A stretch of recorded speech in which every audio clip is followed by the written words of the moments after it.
বাংলাদেশের ইতিহাসে এই সিন্ডিকেট ছাড়া কখনো হাসপাতাল চলেছে এটা বলা যায় না। কিন্তু এখন কথা হলো আমরা কি করছি, আমরা কি করতে পারবো। এটা আমরা এককভাবে কিছু করতে পারবো না। এটা জনগণের সম্পৃক্ততা লাগবে, পলিটিক্যাল ডিসিশন লাগবে এবং হাসপাতালের ডিসিশন লাগবে।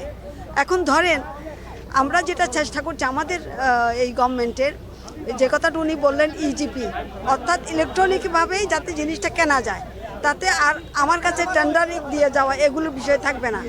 কাজে আমরা আগামী মাস এমনি অলরেডি আমাদের অনেকগুলো জায়গায় ইজিপির মাধ্যমে কেনা হয়, 100% হয়ে যাবে আগামী মাস থেকে। দুর্নীতির বিষয়টা মুক্ত থাকবে। আর ৩,৫০০ নার্স দিয়েছি, ৩,০০০ ডাক্তার আমরা রিক্রুট করছি। এইবারই প্রথম বাংলাদেশে 7 মাসে আমরা ডাক্তার রিক্রুট করতে পারছি। নর্মালি পিএসসি বলে ডাক্তার নিয়োগ করতে হইলে ওদের 3 বছর, এখান বিএসসি পরীক্ষা যারা বিসিএস পরীক্ষা যারা পাশ করে তাদের পরীক্ষা নেওয়া, অ্যাডভার্টাইজমেন্ট দেওয়া, এগুলো করতে একটা লম্বা সময় তাদের যায়, তাতে 3 বছর মিনিমাম সময় লাগে। আমরা এটা প্রধান উপদেষ্টার বিশেষ তত্ত্বাবধানে এবং আরেকজন সচিব উনি আগে কাজ করেছেন অভিজ্ঞ মানুষ, ওনার তত্ত্বাবধানে আমরা এবার এটা করছি 7 মাসে বিশেষ বিসিএস বলে আমরা এটা নিয়েছি। তাহলে এই যে আশা করি অক্টোবরে আমরা কিছু ডাক্তার পোস্টিং দিতে পারবো। তাহলে আপনাদের এখানে যে ঘাটতিতে আছে আমি বলতে পারবো না যে 100% পূরণ করতে পারবো, কারণ এই চেহারা তো শুধু রংপুরের না, এই চেহারা চট্টগ্রামের, এই চেহারা সিলেটের, এই চেহারা বরিশালের, সর্বত্রই এই চেহারা।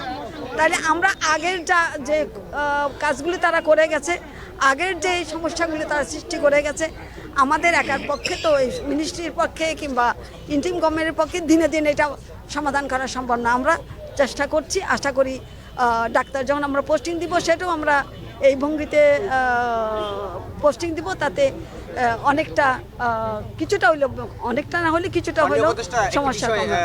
এক্সট্রিম মশার কয়েল প্ল্যান্ট ফাইবার দিয়ে তৈরি, তাই সহজে ভাঙে না, সুগন্ধিযুক্ত ও নিরবিচ্ছিন্নভাবে জ্বলে। ডেঙ্গু, চিকুনগুনিয়া বাহি সহ যে কোনো মশার বিরুদ্ধে দেয় এক্সট্রিম সুরক্ষা।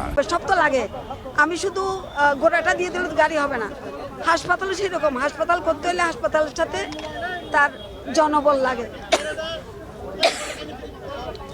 এরা জনবলের কোনো পরিকল্পনা করে নাই, যন্ত্রপাতির পরিকল্পনা কিছু করছে, কিছু করে নাই। তাহলে আমি হঠাৎ করে তো এগুলো এনে দিতে পারবো না। কাজে আমরা আস্তে ধীরে এগুলো করে আমরা করবো। আমরা এটাকে অ্যাবান্ডন রাখবো না। আমরা এটাকে আমি ফিরে গিয়ে দেখি কতদূর কী করতে পারি, কিন্তু আমাদের মাথায় আছে, এটা আমি আগেও জানতাম, এটাকে আমরা যাতে সক্ষমতা আছে সেটা আমরা করব। দ্বিতীয়ত এখানে আরেকটা 560 বেডের হাসপাতাল করার কথা আছে, এটা অলরেডি বাজেট পাস হয়ে গেছে। সেটা হলো যাদের হৃদরোগ, তারপর হলো কিডনি, তারপর হলো ক্যান্সার, এই 3টাকে একসাথে করে একটা হাসপাতাল, এটার বাজেট পাস হয়ে গেছে। আমরা আশা করি এটা আমরা না পারলে পরবর্তী সরকার এসে এটা কাজ শুরু করতে পারবে।